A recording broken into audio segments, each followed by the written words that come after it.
মানবজীবীর পক্ষ থেকে আমি সাইদ চৌধুরী আপনাদের স্বাগত জানাচ্ছি। আজ আমরা কথা বলবো একজন উদীয়মান তরুণ চিত্রশিল্পী তারেক আমিনের সাথে। তারেক আমিন বাংলাদেশে বেশ খ্যাতি অর্জন করেছেন, বিভিন্ন ক্ষেত্রে তার সফলতা আছে। বিলেতে এসেছেন তার চিত্র প্রদর্শনীতে। তারেক, কবে থেকে এই জগতে আপনার যাত্রা শুরু হলো? ছবি আঁকার যাত্রা শুরু আসলে বলা যায় স্মৃতি তৈরি হওয়ার পর থেকে, ছবি আঁকার প্রতি একটা অকৃত্রিম ভালো লাগা তৈরি হওয়া। তারপরে আস্তে আস্তে শুরু, তারপরে তো একাডেমিতে পড়লাম, ঢাকা ইউনিভার্সিটিতে চারুকলায় পড়ার সুযোগ পেলাম। এই এখন চলছে আর কি। একদম। আপনি কি ছোটবেলায় আঁকতেন? হ্যাঁ, আমি ছোটবেলায় আঁকার প্রতি প্রচণ্ড অনেক কিছু ভালো লাগতো আমার। খেলতে ভালো লাগতো, ফুটবল হতে ইচ্ছে করতো, একসময় ক্রিকেট খুব সিরিয়াসলি খেলতাম, অ্যাক্টিং করতাম, তার মাঝখানে কিছুদিন গান বাজনা করেছি।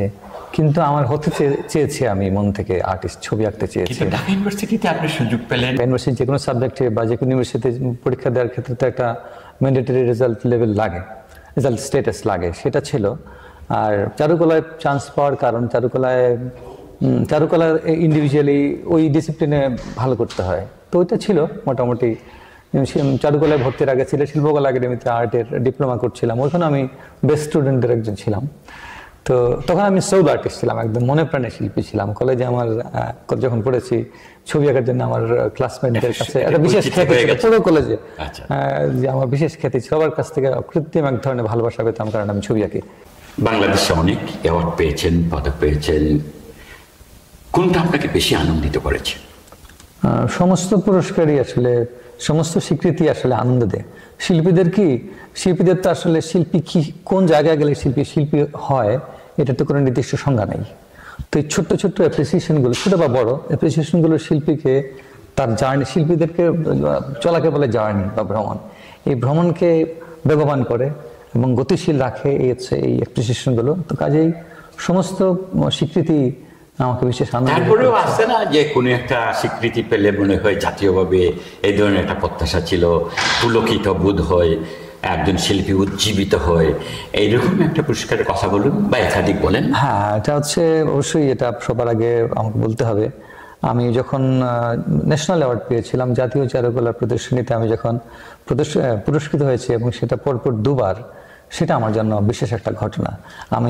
আমি তখন শিল্পী হিসেবে নিজেকে বিশ্বাস করা শুরু করে দিয়েছি যে জাতীয়ভাবে আমি আরও অনেক পুরস্কার পেয়েছি। আমি যেমন ইয়াং আর্ট এক্সিবিশন, যেটা বয়স 35-এর মধ্যে যে জাতীয় পুরস্কার, সেটাতেও আমি পুরস্কৃত হয়েছি 2014 সালে 19তম ন্যাশনাল ইয়াং আর্ট এক্সিবিশনে।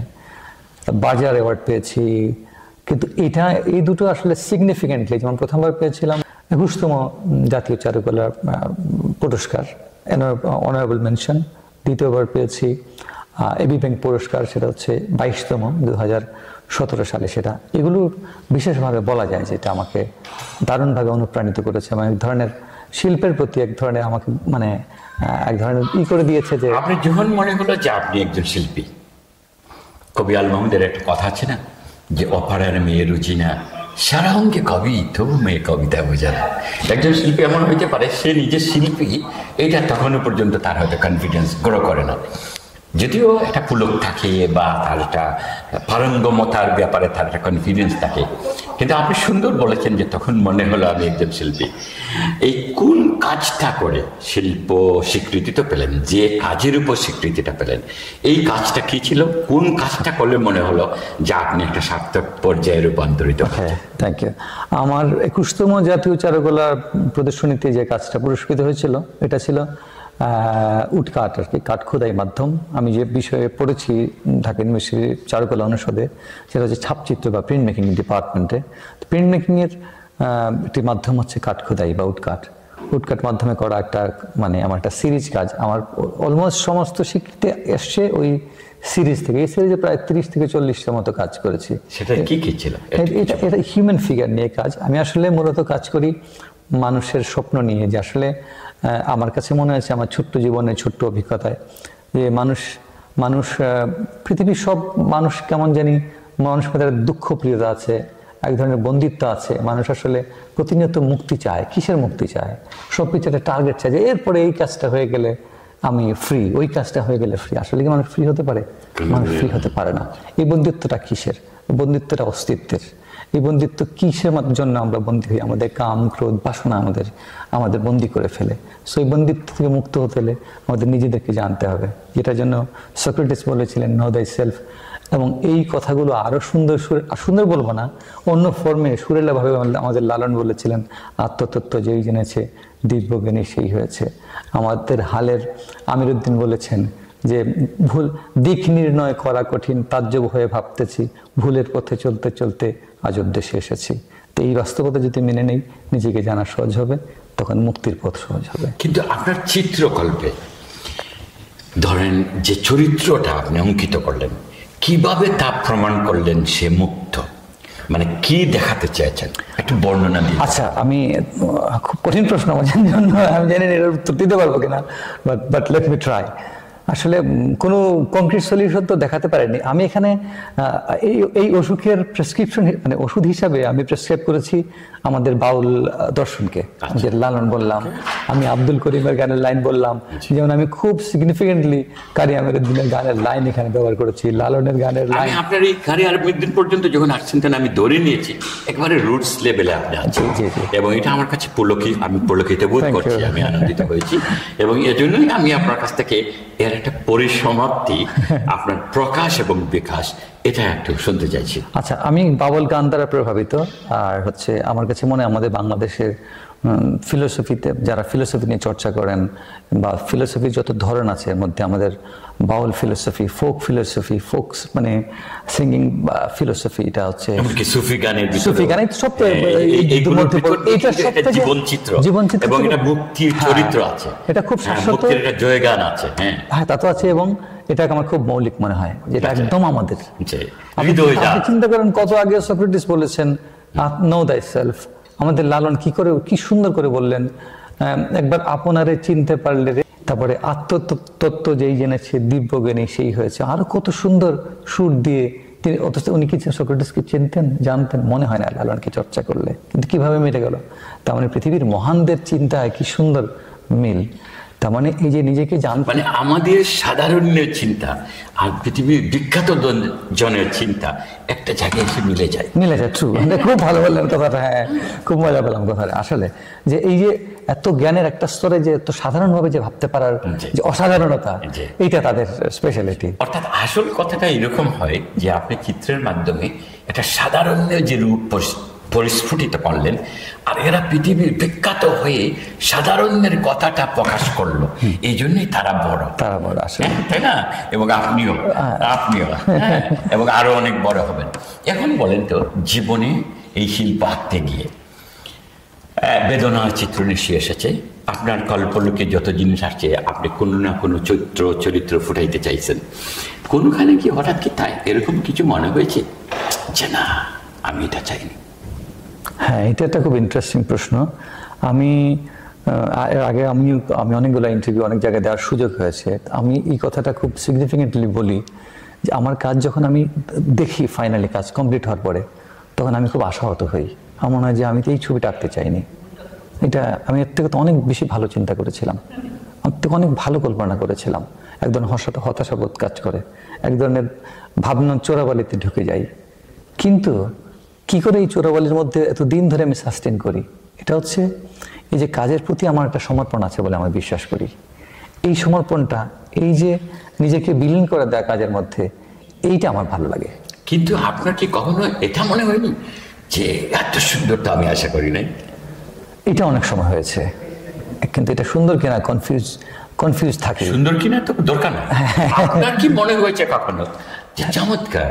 হ্যাঁ, এটা আমাদের আর্টে একটা সুন্দর, ভালো, এক্স্যাক্টলি, এটা আমাদের আর্টে একটা ফাইন আর্টসের টার্ম আছে যে অ্যাক্সিডেন্টাল বিউটি, মানে দুর্ঘটনাক্রমে সৌন্দর্য পেয়ে যাওয়া। অর্থাৎ একটা টান হয়তো পড়েছে একটা, বা আপনি খুব আনকনসিয়াসলি একটা কিছু করেছেন, তখন ওয়াও হয়েছে। তো ওইখান থেকে আমরা একটা সৃষ্টিতে পৌঁছাই, এবং শিল্পীরা মোস্ট অফ দ্য টাইম একটা নির্দিষ্ট পিরিয়ড অফ টাইম পর্যন্ত এই যে একটা সৃষ্টি হয়ে গেল, এইটাকে এবার শিল্পীরা কপি করতে থাকেন। আপনি দেখবেন আব্দুল করিমের গানের সুর একই ধরনের, তার মানে কি অনেক সুর করতে করতে একটা সুরে এসে থেমেছে। আমরা পৃথিবীর বিখ্যাত সব শিল্পীদের যদি দেখি, দেখা যায় কম্পিটিশনে জাস্ট রং ছড়িয়ে দিয়েছে এবং একটা আর্ট হয়েছে, এবং সেটাই তার জীবনের সেরা আর্ট। মাসের পর মাস, বছরের পর বছর যত্ন করে, কাটাকুটি করে, এটা করে ওটা করে, হ্যাঁ, রং ছং দিয়ে যেটা করেছে সেটাও আর্ট, কিন্তু তার সবচেয়ে বেস্ট আর্ট হয়েছে তাৎক্ষণিক এটা করেছে, এবং এটা একেবারে চমৎকার হয়ে গেছে। এমনটা হয় না? হ্যাঁ, অবশ্যই। ওইখানে কিন্তু একটা প্রতিবার তাৎক্ষণিকতার একটা মানে শিল্পের একটা অনেক বড় একটা ইজম আছে, যেমন ইমপ্রেশনিজম, ক্লোদ মনে, কামিল পিসারো, পল সেজান, ওই যে যারা, এটা খেলাতে দেখি না ম্যারাডোনায় হাত দিয়ে গোল দিয়েছে, কিন্তু এই হাতকে আর আমরা কিছু দূষিত করছি না তাকে, বরং তাকে শুধু নির্দোষী করছি না, বরং বলছি গোল্ডেন হ্যান্ড কিংবা গডের হ্যান্ড, হ্যান্ডস অফ গড। এটাই তো মানে এটা ক্রাইম, কিন্তু ক্রাইম কিন্তু শিল্পের পর্যায়ে নিয়ে, কিন্তু এটা আর ক্রাইম থাকে না, থাকে নাই। হ্যাঁ, এটা সামথিং ডিফারেন্ট ছিল, এটা আসলে ধরা নয়, মানে এত প্রযুক্তি ধরা নয়, এটা পাঁচ করে দেওয়া, এটাও আর্ট। সুন্দর করে কথা বললে আমরা বলি কথার মধ্যে আর্ট আছে। ধরেন আমি আমার গল্পে, আমার উপন্যাসে, আমার প্রথম উপন্যাসে আমি যখন আমার চরিত্রকে, একটা সুন্দর চরিত্র যার মাঝে মানবতা আছে, মানবিকতা আছে, প্রেম আছে, ভালোবাসা আছে, কিন্তু এই যে আমাদের ছোটবেলায় রবীন্দ্রনাথের কবিতা থেকে শিখেছিলাম যে ছোট ছোট কথা শেষ হইল না শেষ, এই যে হইল না শেষ অর্থাৎ কোথাও তাকে মেরে ফেলতে হবে, কোথাও তাকে হঠাৎ করে অ্যাক্সিডেন্ট করে নিতে হবে, এরকম কিছু ছায়াচিত্র তো ছিল যেহেতু পড়েছি। তা আমিও আমার নায়ককে এক জায়গায় আমি অ্যাক্সিডেন্ট করাই দিয়েছি, কিন্তু রাত আমার খুব খারাপ যাচ্ছিল। এমন ভালো মানুষ যার এতটা গুণ, যার চিত্রে চরিত্রে, তার ভালোবাসায়, তার মমতায়, তার সমাজ চিন্তায়, গরিব মানুষের প্রতি তার ভালোবাসা, জালিমের বিপক্ষে খেপে যাওয়া, মজলুমের পক্ষে জীবন উৎসর্গ করা, এতে সব চরিত্রের লোককে আমি আত্মহত্যা করতে দিলাম কেন, কিংবা অ্যাক্সিডেন্ট করতে দিলাম কেন? বিশ্বাস করেন আমি দুর্বল চিত্তের মানুষ, আপনি শিল্পী মানুষ বুঝবেন, একজন কবি কিংবা উপন্যাসিকের। আমি অনেক চিন্তা করতে করতে শেষে আমি চরিত্রটা বদলে দিয়েছি, আমি পারলাম না এটা রাখতে। আপনার শিল্পকর্মে এরকম কিছু হয়েছিল কিনা? শিল্পকর্মে এরকম হয়, যেমন ধরেন আমি যেহেতু এক্সপেরিমেন্টাল কাজ করি, যেমন ধরেন আমরা শিল্পে কি করি, অনেক মেটাফরিক জিনিস ব্যবহার করি, রূপক, যেটা গানের রূপক ব্যবহার করা, যেমন আপনার কোন মেস্তরে নাও বানাইলো কেমন দেখা যায়, ঝিলমিল ঝিলমিল করে রে ময়ের পঙ্খী না, এটা তো আসলে নৌকা না, এটা তো আসলে হিউম্যান বডি নিয়ে কথা বলা আছে। এরকম যদি আমরা আমাদের কারি সাহেব, কারি আমিরুদ্দিনের গানেও দেখি, বা আমাদের এই যারা যেরকম আমরা ছবি যখন আঁকি, তখন ছবিটা আঁকার পরে একটা হিউম্যান ফিগার হওয়ার পরে ব্যাকগ্রাউন্ডটা কি হবে, এটার সাথে পারিপার্শ্বিক জিনিস কি হবে, তখন আসলে যেমন হয় যে অনেক ছবির ক্ষেত্রে আছে যে এনার ছবি আছে পাপড়ি নামে একটা মেয়ে আমাদের ডিপার্টমেন্টারই জুনিয়র, আমার হঠাৎ করে মনে হলো ওর নিয়ে আমি ছবি আঁকবো। তো ছবি আঁকার পরে আমি একদম শুধু বাস্তবে একটা ফিগার হবে তা আমি চাই না, আমি চাই ছবির একটা গল্প হোক, ছবির মধ্যে একটা ফর্ম থাকুক, টেক্সট থাকুক, আরো জিনিস থাকুক, দেখে যেন মানুষের আনন্দ তো পরে, আমি নিজেও যেন এটাকে একটা গল্পের মতো ভাবতে পারি, আমার ছবিটা আমার কাছে যেন একটা কাব্যের মতো হয়। তখন ছবিটা আমি রেখে দিয়েছি, আমি অনেক দিন যে আমি কি করব, আমার এটা মনে আছে, এই মুহূর্তে এই স্মৃতিটা মনে আছে, কি করব, একটা মেয়ে বসে আছে, কি করা যায় পিছনে, অনেক বেশি এখানে তো অনেক কমপ্লেক্স কিছু করা যাবে না, কারণ মেয়ের ফেসের বিউটিটাকে যাতে ক্ল্যাশ করে এরকম কিছু করা যাবে না। হঠাৎ করে 2-3 দিন রাখার পরে যেন আমি, বা 4-5 দিন বা 1 সপ্তাহ রাখার পরে প্রিন্টটা রেখে দিয়েছি, প্রিন্টটা, তারপরে হঠাৎ যেন দেখলাম যে আমি তার পেছনে একটা গোল বৃত্ত দেখলাম, যেটা পূর্ণিমার চাঁদের মতো দেখলাম। তো আমি এটা এক্সাজারেট করে এটাকে একটু বেশি বড় করে দিলাম, তখন এটা চাঁদও ভাবা যায়, আবার একটা গোল একটা জানলার মতো কিছু ভাবা যায়। হ্যাঁ, মানে ছবিটা কমপ্লিট হয়ে গেল এটার জন্য। এটা মানে সারফেস আপনার যেমন একটা প্রেক্ষাপট গল্পকে প্রভাবিত করে বা আপনার চিন্তাকে প্রভাবিত করে, আমাদের এরকম সারফেসের যে টেক্সচার, ফর্মস, এগুলো আসলে অনেক সময় ইনস্ট্যান্ট প্রভাবিত করে। আমরা মনে আসলে এই ভিডিওতে খুঁজছিলাম, আমি তো আসলে আর্টে তো আমরা খুব চেনা পথে যাই না, আপনি লিখেন, আপনি জানেন, আপনি মানে এটা অচেনা পথ, আমি কথা বাইরে যাওয়ার মাঝেই তো না, সেটা এই দিন আর্ট হয়। আপনি যদি আরেকজনের মতো লিখেন তাহলে তো আপনার লেখা কেন আমি পড়বো? হ্যাঁ, সো এটা খুব হয়, এটা অবশ্যই হয়। আপনার জীবনে একটা আনন্দ ঘন স্মৃতি বলুন। আনন্দ ঘন স্মৃতি হচ্ছে যেদিন আমি, অনেক আনন্দ ঘন স্মৃতি আছে, তবে এখন যেটা বেশি মনে পড়ছে যে যখন আমি ঢাকা ইউনিভার্সিটি চারুকলায় চান্স পাই, চারুকলায় যখন ভর্তি পরীক্ষা হয়, আমি 2000 সালে ভর্তি পরীক্ষা দিয়েছিলাম, তো তখন চারুকলা পর্যন্ত পৌঁছেও আমাদের যে সমাজ থেকে আমরা বেড়ে উঠেছি, যে গ্রাম থেকে বেড়ে উঠেছি, তখন খুবই ডিফিকাল্ট ছিল। তো যাই হোক, আমি সব কনভিন্স করে আমি গেছি ভর্তি পরীক্ষা দিতে, যে দেখলাম এত কম্পিটিশন, যেহেতু ঢাকা ইউনিভার্সিটি সব থেকে বেশি কম্পিটিশন জায়গা। তো যখন ভর্তি পরীক্ষার রেজাল্ট হয়ে গেছে, আমি তখন তো ফেসবুক ছিল না, আমি ইচ্ছা করে ঢাকায় ফোন দিই নাই জানার জন্য খবরটা, একদিন পরে দেশে। তো আমার সাইকোলজি কাজ করেছে যে হয়তো আমি চান্স পাবো না, এটি স্বাভাবিক, আচ্ছা এই স্বপ্নটা আরেকটা দিন বেঁচে থাকুক, একদিন পরে আমার দুঃস্বপ্ন সামনে আসুক। তো পরের দিন ফোন দিলাম, দেওয়ার পরে যে সিনিয়রকে ফোন দিয়েছিলাম, জুয়েল ভাই ছিল, উনি আমাদের কোচিং দিয়েছিলেন। জুয়েল বলে, হাই পাগল, তুমি আজকে ফোন দিছো, জানো কি হয়েছে? আমি তো ধুকপুক করছে, কি হয়েছে? তুমি চান্স পেয়েছো। সাথে সাথে ফোন রেখে, তো আর বাইরে নিজের মোবাইল ছিল না, দোকান থেকে ফোন করেছি, বাড়িতে এসে জাস্ট তখন আম্মাকে বললাম, আর খুশিতে আমি লাফ দিয়ে মনে হলো যে আম্মাকে জড়িয়ে ধরলাম। তো এইটা যেমন আমার গল্পের ভিতরে আছে, অনেক গল্পে আমরা ইউজ করি যে সে নিজেকে চিমটি দিয়ে দেখছে সে ঠিক আছে কিনা। হ্যাঁ হ্যাঁ, এরকম হয়েছে আসলে আমার, এরকম হয়েছে। কারণ চারুকলা যারা পড়তে চায় তাদের কাছে একটা স্বপ্নের মতো দাঁড়িয়ে যায় যে চারুকলা যদি না পড়ি তাহলে এই জীবনে মনে কোনো দাম নেই, মানে এইরকম একটা ফ্যাসিনেশন পেয়ে গেছে, ওইটা ছিল। সো চারুকলা না পড়তে পারলে খুব দুঃখ পেতাম। আপনার কোন ছবি যে কাছাকাছি সময়ে সংবাদপত্রে কিংবা বন্ধু বান্ধবে কিংবা কোনো একটা আর্ট মিউজিয়ামে কিংবা প্রদর্শনীতে অনেক লোক মানে খুব চমৎকার বলেছে, এরকম স্মৃতি মনে পড়ে? অনেক লোক পাশাপাশি, হ্যাঁ, ভালো বলে খারাপ বলে মাঝারি বলে, কিন্তু কন্টিনিউ কয়েকজন এসে ওয়া চমৎকার, এরকম কিছু? না, এরকম মোটামুটি অনেকবারই অভিজ্ঞতা হয়েছে, যেহেতু আমরা একদম, আমি যেমন এখন সম্পূর্ণ স্বাধীন শিল্পী হিসাবে কাজ করছি বাংলাদেশে, তো রেগুলার আমাদের কাজের প্রদর্শনী হয়। আমি এখানে আসার আগে বাংলাদেশে অনেকগুলো গ্রুপ এক্সিবিশন, আমি গতবার ইংল্যান্ডে ছিলাম কয়েক মাসের জন্য, তারপরে জুলাই গেলাম, জুলাই যাওয়ার পরে বাংলাদেশে তো পলিটিক্যাল আনরেস্ট তৈরি হলো, সেপ্টেম্বর থেকে ঢাকায় কন্টিনিউ করলাম, সেপ্টেম্বর থেকে যে কয় মাস ছিলাম, আমি লাস্ট মেতে আসছি, ওই পর্যন্ত টানা কয়েক মাস মানে রেগুলার আমার কাজের নানান গ্রুপ এক্সিবিশনে প্রদর্শিত হয়েছে, নতুন নতুন স্টাইলে কাজ করছি, ভালো পেয়েছি অনেকেই। লাস্ট এক্সিবিশন যেটা হলো ঢাকার গ্যালারি শিল্পাঙ্গন এবং ভূমি আর্ট স্পেসের আমন্ত্রণে প্রদর্শনীতে আমার কাজ এখানে চান্স পেয়েছিল। 10 জন না 11 জন আর্টিস্টের, 12 জন, 12 স্টোরিজ নামে এক্সিবিশন ছিল।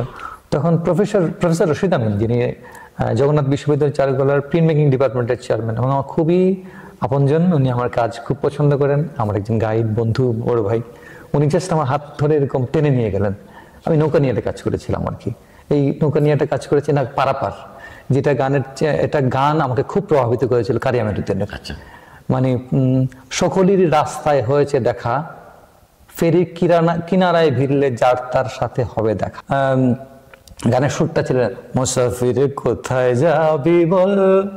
তো এই গান মানে এটা স্থায়ী পদ আর কি, এটা গায়, মানে কথাটা হচ্ছে যে আমরা সবাই একটা জার্নির মধ্যে আছি। এটা হচ্ছে যে মানে আমরা সবাই একটা ভ্রমণের মধ্যে আছি, নৌকার মধ্যে আছি। যেহেতু আমরা সুনামগঞ্জের মানুষ, আমরা হাওরের মানুষ, তো আমাদের এখানের দার্শনিকদের লেখায় হাওর নদী গল্প আছেই। তো হাওর নদী ছাড়া তো বিশাল মনের মুগ্ধ চিন্তা বিকাশটা তো দেখা যায়। তো আকাশ আর সমুদ্র তো দেখাবার যায়। হ্যাঁ, তো হচ্ছে আপনার ওই গানটার মধ্যে আমরা নৌকার মধ্যে আছি, তখন ফেরিটা যখন পারে চলে যাবে তখন যার পার পথে যাবে একা, মানে তখন ওই একা হয়ে যাব, কেউ কাউকে চিনবো না। এর মধ্যে আছে যে কত মানে ঝুলি ভরা কত পদক প্রাপ্তি আছে, কত কিছু আছে আমাদের, কিন্তু কিছুই থাকবে না।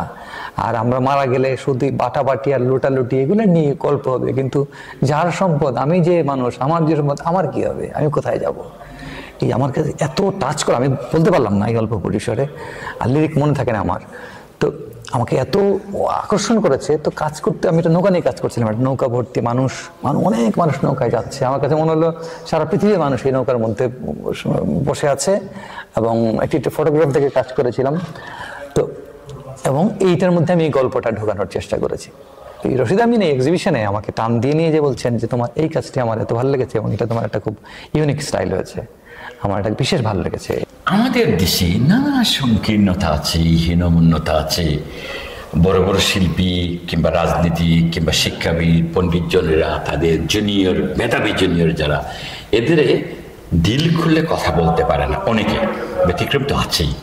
তো এরকম কারো দ্বারা যে আপনার এত সুন্দর, অনেকে প্রশংসা করছে এরকম একটা লেখা, এটা আর্ট, এটা আপনার এটা চিত্রকল্প, যেটাকে উনি তাচ্ছিল্যের সাথে বললেন, এরকম পরিস্থিতির শিকার হয়েছেন কিনা? হ্যাঁ, অনেকে হয়েছে, অনেকে অনেক ধরনের, আমরা এই ধরনের পরিস্থিতি একদম, যেহেতু আমি খুব গ্রামের, আমি ধরেন চারুকলায় পড়ি, এই জিনিসটাই অনেক তাচ্ছিল্যের, অনেকের কাছে এটা খুব তাচ্ছিল্যের ব্যাপার।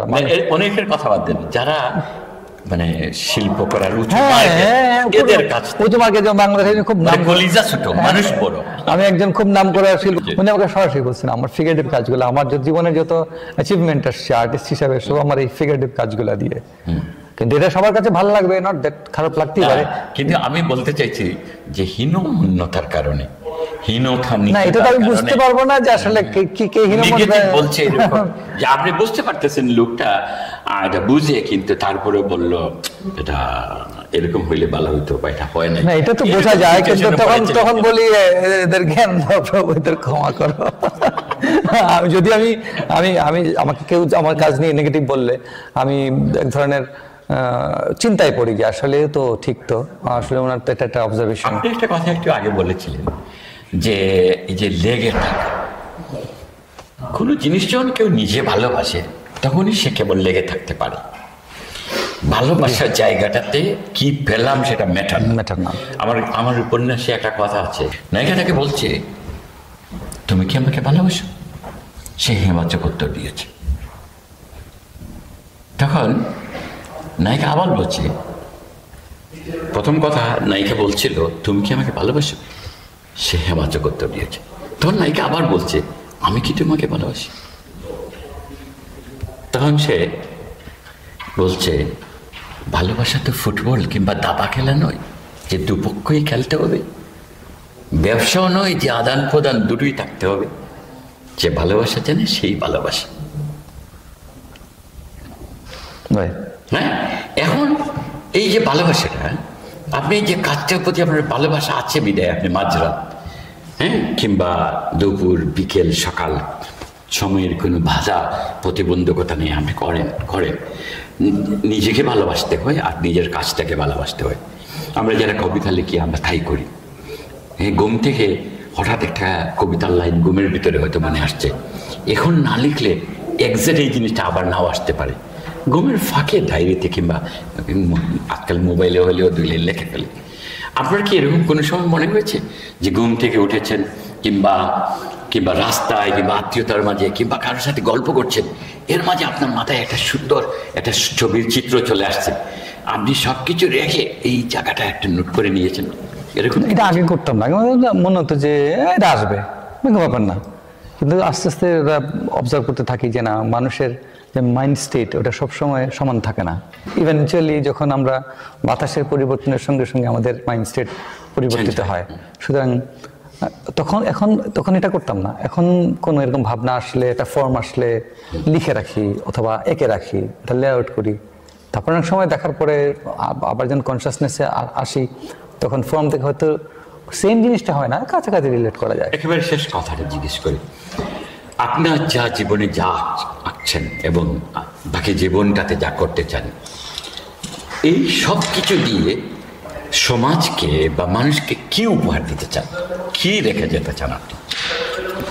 কঠিন প্রশ্ন। আমি আসলে শিল্পীদের কাজ হচ্ছে আসলে ধরুন সৌন্দর্য তৈরি করা। তো সৌন্দর্য সবসময় খুব বিউটি হবে তা নয়, সৌন্দর্য আগলি হতে পারে।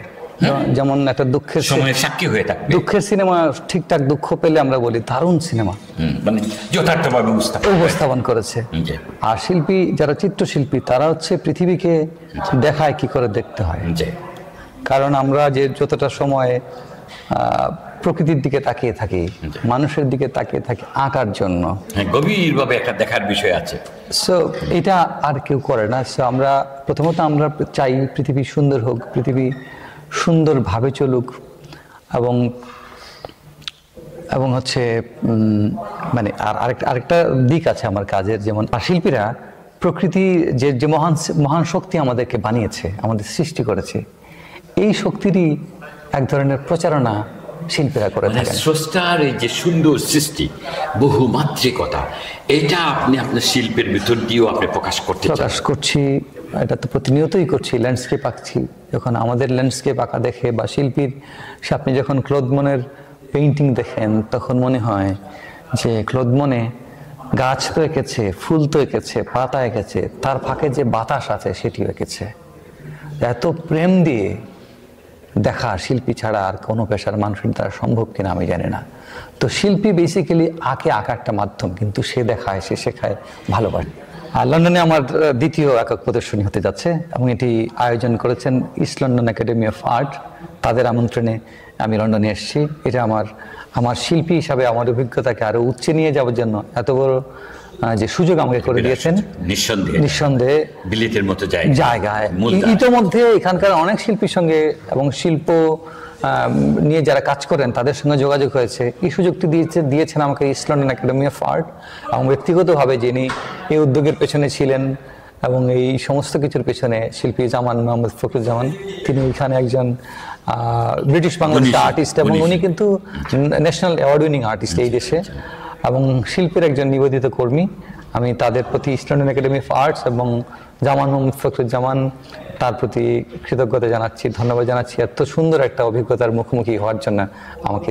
আরো যারা আপনাকে সহযোগিতা করেছেন, সহযোগিতা হ্যাঁ অনেকেই করেছেন, যেমন TM আহমেদ কায়সার ভাই, এখানে সৌধ, তাদের প্রতিষ্ঠান সৌধ, উনি অসাধারণ। অনন্ত কাশেম আমার অত্যন্ত প্রিয় ভাই এবং বন্ধু, একজন অভিভাবক, আমার আপন ভাই এখানে থাকে, সুবেক। ও তো আমি বলি যে ভ্যানগগের একটা থিও ছিল, এই জন্য ভ্যানগগ হয়েছে, আর আমার আছে দুইটা থিও, মানে আমার দুই ভাই। আমি শিল্পী, এই জন্য আমাকে বিশেষ কেয়ার করে এবং ভালোবাসে। এক্সিবিশনটার ওপেনিং হচ্ছে আগামী 20 জুন শুক্রবার বিকেল 6টায় উদ্বোধন হবে। ইনিশিয়ালি 27 জুন পর্যন্ত এক্সিবিশনটা চলার কথা, হয়তো এই সময়টা বাড়তেও পারে, সেটি আমরা জানিয়ে দেবো আমাদের ফেসবুকে এবং সামাজিক যোগাযোগ মাধ্যমে। তো আমি সবাইকে আমন্ত্রণ জানাবো যে উদ্বোধনী অনুষ্ঠানে এলে, যেহেতু অনেক গেস্ট থাকবেন বলে আমরা আশা করছি, আপনাদের উপস্থিতি পেলে, আপনাদের সুচিন্তিত মতামত পেলে, আমার শিল্প সম্বন্ধে আপনাদের অভিজ্ঞতা এবং অনুভূতি জানতে পারলে আমি খুব কৃতজ্ঞ হব। স্রষ্টার সৃষ্টির সেই সৌন্দর্য নৈপুণ্য উপস্থাপন করে এই যে মানুষের মাঝে ভালোবাসা ছড়িয়ে দিচ্ছেন, এটা অমর হোক। আপনাকে অনেক ধন্যবাদ। অনেক ধন্যবাদ। আপনারা সময় করে তাৎক্ষণিকভাবে এসে আমার সঙ্গে কথা বললেন। আমার প্রদর্শনী 2 দিন পরে, আপনার আমন্ত্রণ থাকলো, বিশেষ ধন্যবাদ এবং কৃতজ্ঞতা থাকলো।